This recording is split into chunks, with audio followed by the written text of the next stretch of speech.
shattered him. The Chim glow died as Malag Bal's soul burst split its core. Void light bled through Red Mountain's bones, a covenant broken. A dynasty's breath stolen. The white gold tower's shadow now whispers. Empires are not built on divinity, but debts unpaid. What if the Amulet of Kings was never meant to crown emperors, but to contain a primordial void? The Chim is no divine token, it is a seal. Aldmeri gods forged it to bind a force antediluvian to the Aurbis, its weight anchoring the white gold tower's heart.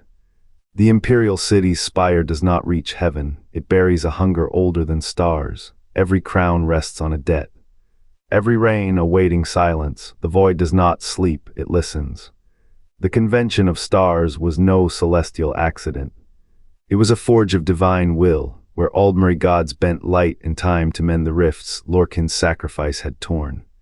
In the heart of the white gold tower, molten starlight pooled like blood in a celestial anvil. Akatosh, his voice the thunder of turning ages, poured his essence into the Chim stone knot of gold, but of silence. Alesha, her hands raw with the weight of mortal fate, wove the covenant into its core. This was no crown. It was a shackle. A hollow cradle for the soul fragment of Padme, the first god, whose absence gnawed at the edges of creation. The tower's hollow spires of divine breath trembled as the amulet's chain was fastened. Its glow was not light, but the absence of shadow, a fragile seal against the void's hunger. Emperors would wear it, yes, but their thrones were mere placeholders. The true ceremony was the unbroken vigil, the silent pact. You hold a fragment of what was lost. You are not king. You are the keeper of the wound, and beneath every coronation's fanfare, the void whispered through the stone, not a crown. A covenant, a debt paid in starlight, and the promise that one day, the debt would demand its due. The Amulet of Kings does not crown, it binds. A keystone in the Mundus arch, it threads Akatosh's breath through the towers, keeping them from crumbling. But the void hums beneath that thread, a hunger older than the Aurbis, caged not by stone, but by the amulet's silence. When worn rightly, it weaves the emperor into the fabric of reality, their blood a stitch in the tapestry. When misused, when shattered, the cage cracks. Malag Bal's soul burst did not kill an emperor, it split the amulet's seal. The towers shuddered, the void exhaled. 1,000 stars dimmed. What is a crown if not a chalice for the uncanny? The covenant stone was never a gift.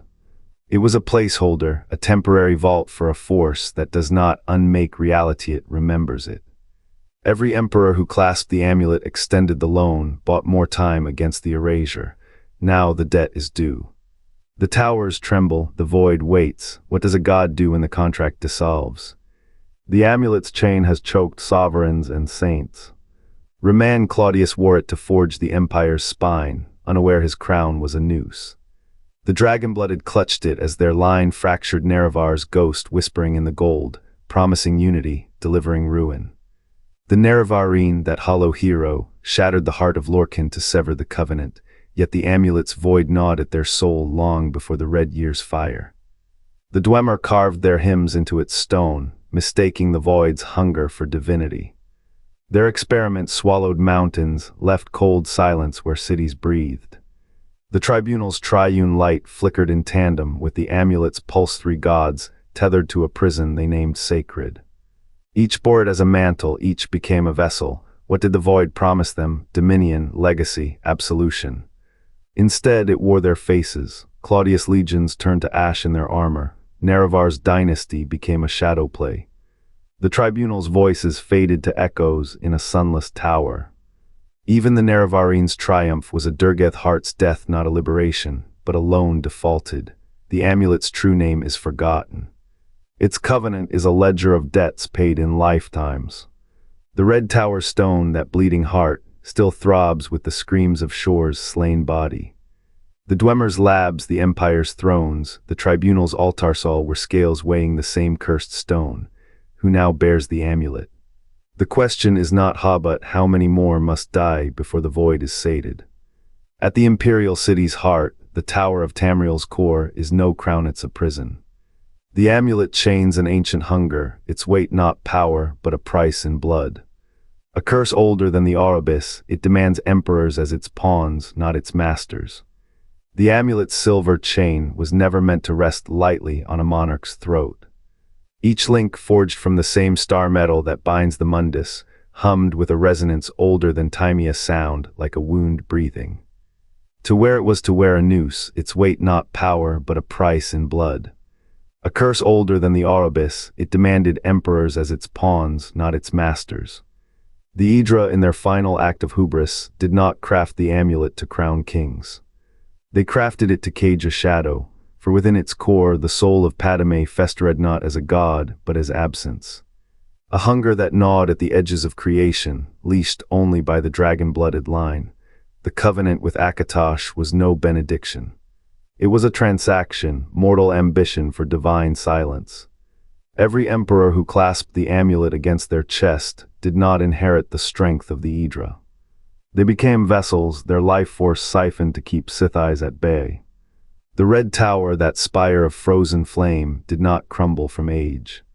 It unraveled when the Nerevarin's blade severed the heart of Lorcan, the artifact that had long funneled the amulet's burden into the fabric of the Third Era. Without that anchor, the tower's light bled to ash, its collapse a dirge for a world held together by brittle lies. And then the soul burst. Malek Bal's laughter, sharp as shattered glass, rent the amulet's core. Its fragments rained down like dying stars, each one a requiem for an emperor's name. The interregnum began not with a war, but with a silent sea of void, where the dragon-blooded once sang. What does it mean when the artifact that binds a cosmos to its axis is reduced to dust? That stability is a myth, that the towers are not monuments but bandages, and that every age, no matter how gilded, is but a heartbeat between voids. The Amulet of Kings lies in ruin, its shards buried in soil, swallowed by stone. Once it bound a silence older than the Aurbis. The covenant stone was no gift, a binding. A price paid in blood and sovereignty. Malek Bal's soul burst sundered its chain. The interregnum began. The void it held now seeps through mundus cracks. No crown, no covenant, just a seal broken. Power dormant, but the hunger remains, each fragment a scar, each scar a threshold. What waits in the fractures when the next storm comes? A pact never meant to be kept, a kingless age. A void unchained. The Amulet of Kings is not a crown, but a seal.